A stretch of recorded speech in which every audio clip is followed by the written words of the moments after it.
संगमनी वसूनां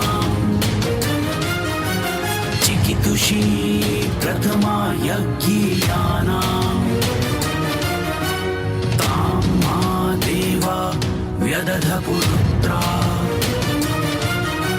भूरिस्थात्रां भूय विषयन्ति। भारत विक्रम, भारतवर्ष की अक्षय कीर्ति गाथा।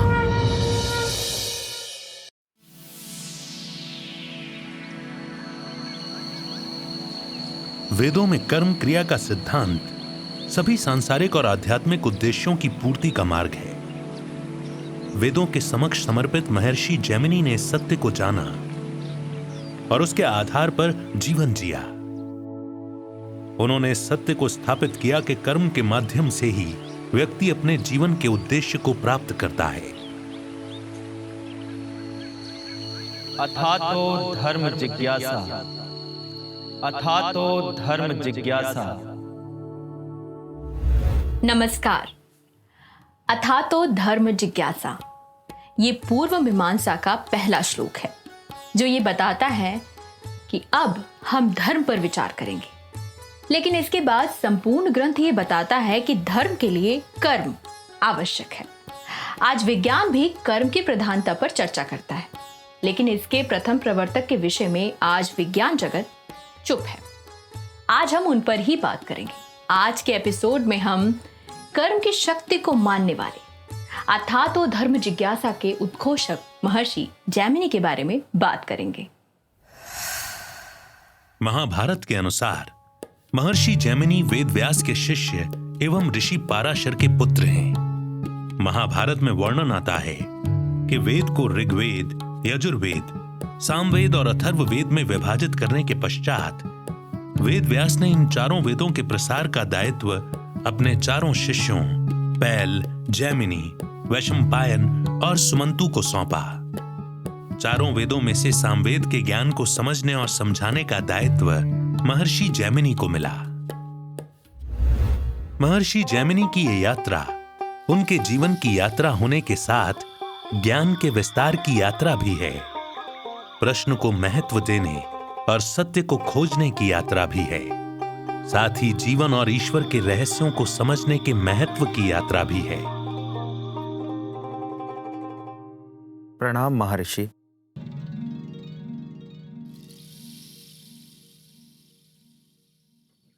जैमिनी पुत्र, मैंने तुम में ज्ञान के लिए एक अदम्य इच्छा देखी है। मैं जानता हूं कि अस्तित्व का सत्य, धर्म, कर्म का मार्ग और वेदों का ज्ञान अत्यंत विशाल है, परंतु मुझे विश्वास है कि अपने समर्पण भाव से तुम इन्हें अवश्य उजागर करोगे। गुरुवर, आपका मार्गदर्शन ही मुझे इन सत्यों को समझने में सहायता करेगा। यूं भी धर्म और कर्म का सार सदैव ही मुझे आकर्षित करता रहा है। मैं इस सत्य से परिचित हूं पुत्र, और इसलिए मैंने तुम्हें एक पवित्र कार्य के लिए चुना है। सामवेद, जो संगीत और ज्ञान का एक विशाल स्रोत है, इसका संकलन तो होना ही चाहिए। तुम्हें इसका गहनता से अध्ययन कर इसके ज्ञान को कुछ इस प्रकार प्रस्तुत करना होगा कि इसका प्रसार सहज हो। मैं धन्य हुआ गुरुवर। मैं आपकी आज्ञा का पालन पूरी निष्ठा से करूंगा।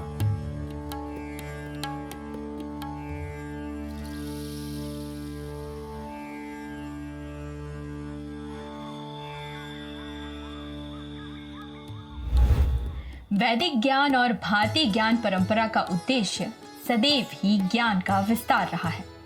जैसे कि महर्षि वेदव्यास ने महर्षि जैमिनी को सामवेद के विस्तार का एक पवित्र कार्य सौंपा, जो ये बताता है कि ज्ञान एक दायित्व है और जिसे डेवलप और शेयर करना जरूरी है। लेकिन आज पेटेंट के युग में भारतीय ऋषियों के ज्ञान पर प्रश्न उठाने वाले ये नहीं जानते कि भारतीय ऋषियों का उद्देश्य सदैव ही ज्ञान को बांटना रहा है, ना कि उन पर अधिकार जताना। जैमिनी अपने कार्य में लग गए और रचने लगे वो सारे ग्रंथ जिनके लिए उन्हें एक गुरु ने आदेशित किया था। परिणाम स्वरूप हमें मिली जैमिनीय सामवेद संहिता। कहा जाता है कि सामवेद की 1000 शाखाएं हुई, जिनमें से केवल कौथुमी, जैमिनीय तथा राणायनीय ये ही 3 शाखाएं आज मिलती हैं। जैमिनीय शाखा मुख्य रूप से कर्नाटक प्रांत में प्रचलित है। जैमिनी द्वारा रचित जैमिनीय ब्राह्मण भी वेद का ही अंग है। यह जैमिनीय आर्षेय ब्राह्मण और जैमिनीय उपनिषद ब्राह्मण के रूप में मिलता है। इस ब्राह्मण ग्रंथ के 9वें अध्याय को केनोपनिषद या ब्राह्मणोपनिषद भी कहा जाता है। सामवेद पर आधारित सूत्र ग्रंथ भी जैमिनी ने रचे हैं, जो जैमिनीय श्रौत सूत्र और जैमिनीय गुह्य सूत्र कहलाते हैं। सामवेद के प्रसार में जैमिनी का योगदान अद्वितीय था, परंतु अभी और भी बहुत कुछ था जो जैमिनी और वेद व्यास के बीच घटित होना था। प्रणाम गुरुवर। आओ पुत्र, सामवेद पर तुम्हारे कार्य से मैं अत्यधिक प्रसन्न हूं। मैं प्रयासरत हूं। क्या सामवेद के संबंध में कोई शंका है तुम्हें? नहीं गुरुवर, मेरी शंका सामवेद से संबंधित नहीं। मैं आपके द्वारा प्रस्तुत महाभारत पर विचार कर रहा था। यह एक अभूतपूर्व घटनाक्रम है। महाभारत की गाथा कई प्रश्नों के उत्तर देती है तो पीछे कई प्रश्न छोड़ भी देती है। मेरा हृदय उन्हीं पीछे छूटे प्रश्नों से घिरा हुआ है भगवान। मैं जब जब कर्म फल पर विचार करता हूं तो मेरे मन में महाभारत से जुड़े प्रश्न आते हैं। मैं सदैव सोचता हूं कि महाभारत के युद्ध में वीर गति को प्राप्त हुए वीरों का क्या हुआ? क्या उनकी आत्माओं को शांति प्राप्त हुई? तुम्हारे प्रश्न उचित हैं पुत्र।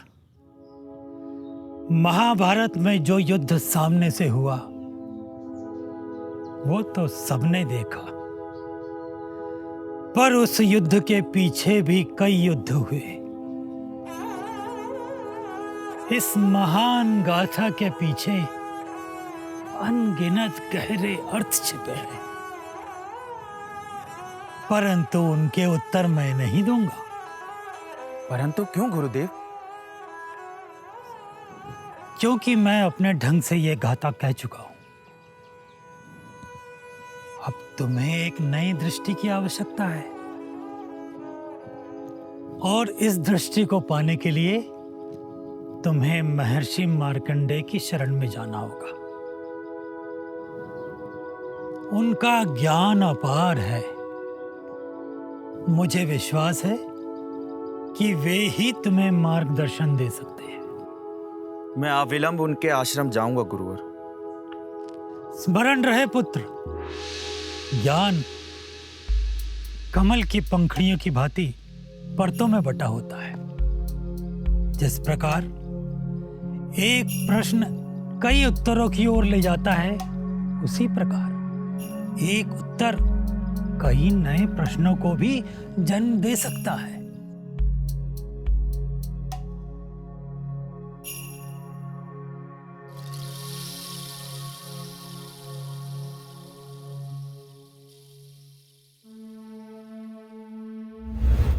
महाभारत को अपनी आंखों से देखने वाले महर्षि वेद व्यास भी महाभारत के प्रश्नों के उत्तर के लिए महर्षि जैमिनी को मार्कंडेय ऋषि के पास भेज रहे हैं, जो ये दिखाता है कि भारतीय ज्ञान परंपरा ने सदैव ही नई दृष्टि या मार्ग को स्थान दिया है।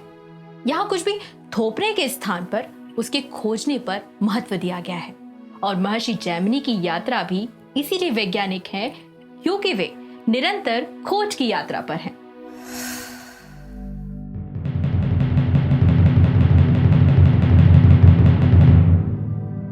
प्रणाम महर्षि मार्कंडेय। मैं महर्षि पराशर का पुत्र और महर्षि वेद व्यास का शिष्य जैमिनी हूं। मैं आपके समक्ष महान महाभारत और उसके योद्धाओं और उनकी आत्माओं के विषय में प्रश्न लेकर आया हूं। जैमिनी, आप जो उत्तर खोज रहे हैं वो संपूर्ण ब्रह्मांड में व्याप्त है। वे निरंतर प्रवाहित वायु और सदियों से स्थिर पर्वतों में निहित है। वे इस प्रकृति में गुंजायमान ध्वनियों में निहित है। प्रकृति में गुंजायमान ध्वनियां? हाँ पुत्र, विंध्याचल पर्वत पर स्थित महर्षि शमीक का आश्रम और उसमें गूंजते 4 स्वर। वे स्वर विंध्य पर्वत पर विचरते 4 पक्षियों पिंगाक्ष, निबोधा, सुपुत्र और सुमुख के हैं। वे चारों पक्षी जीवन, धर्म और भाग्य के विषय में आपके मन में गूंज रहे प्रत्येक प्रश्न का उत्तर देने में सक्षम हैं। वे साधारण पक्षी नहीं हैं, वे सदियों का ज्ञान रखते हैं। मैं समझ गया महर्षि। मैं उन पक्षियों को खोजूंगा और उनकी बुद्धिमत्ता से सीखूंगा।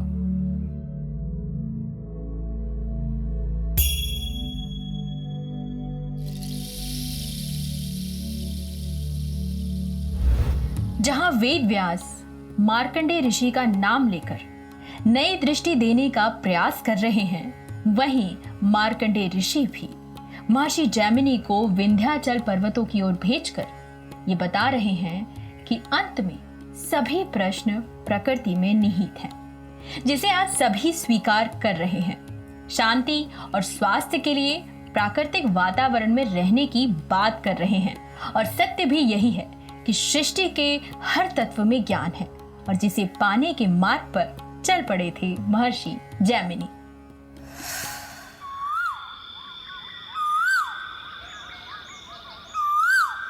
हे बुद्धिमानो, मैं जैमिनी हूं, ज्ञान का साधक। मैं जीवन, धर्म और महाभारत के युद्ध में वीर गति को प्राप्त हुई आत्माओं के भाग्य के विषय में प्रश्न लेकर आया हूं। आप सर्वज्ञ हैं, आप स्वयं ही मेरे प्रश्नों को जानें और उनके उत्तर दें।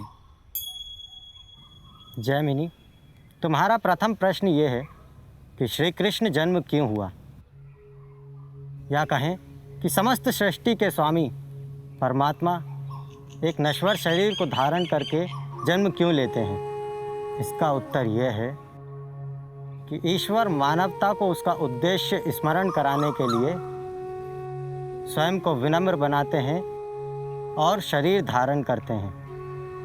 वे मानव रूप में आकर मानव की भांति व्यवहार करते हैं, जिससे मानव जाति धर्म को क्रियान्वित होते हुए देख सके और ये समझ सके कि धर्म का पालन कठिन अवश्य है, परंतु असंभव नहीं।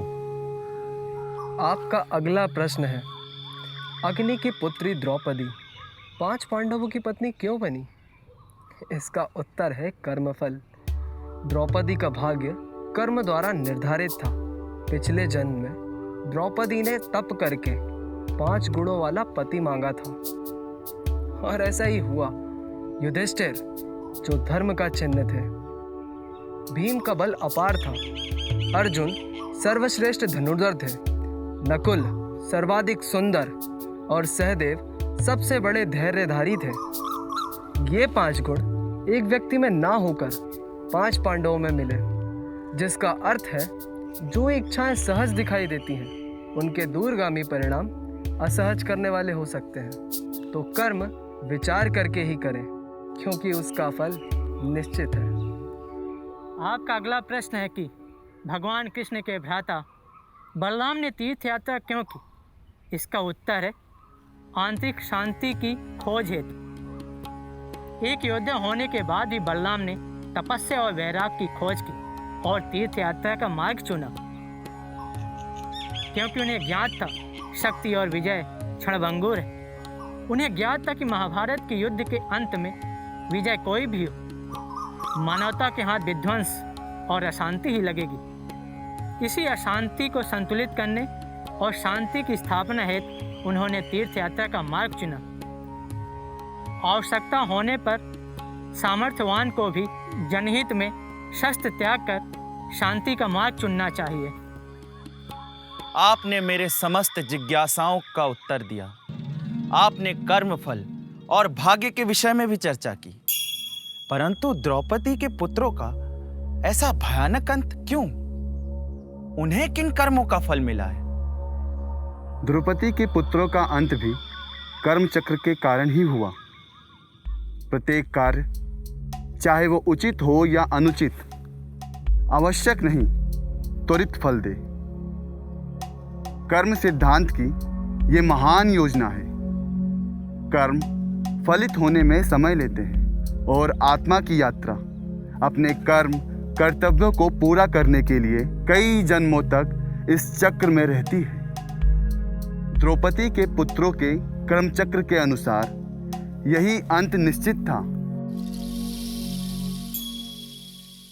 जैसे जैसे जैमिनी प्रकृति में गुंजायमान स्वरों के रूप में 4 पक्षियों की शिक्षाओं को आत्मसात करते हैं, उन्हें धर्म और कर्म के महत्व का अनुभव होता है। ये वृत्तांत ये बताता है कि जैमिनी ने महाभारत पर पुनर्विचार किया और उसके गहरे अर्थ खोजे। ऐसा भी कहा जाता है कि वेद व्यास ने अपने सभी शिष्यों को महाभारत के घटनाक्रम से परिचित करवाया और उन सभी ने महाभारत पर संहिताएं भी बनाई।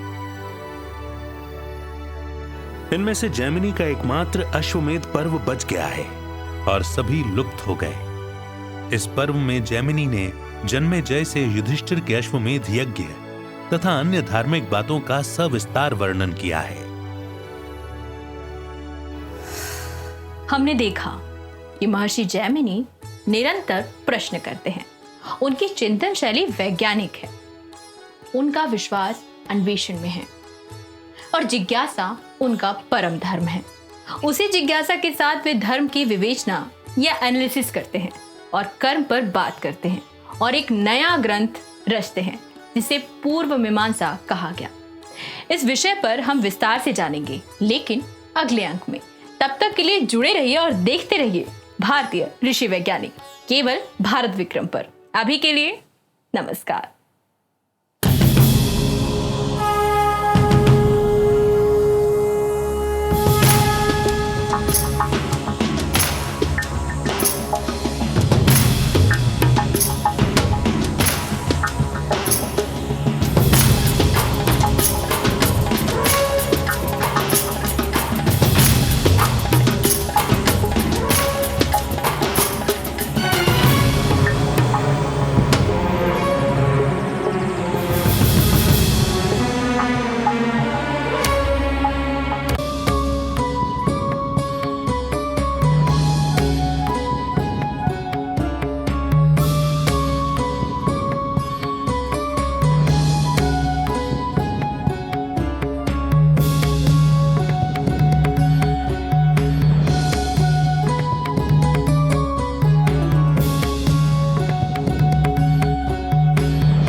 संगमनी वसूनां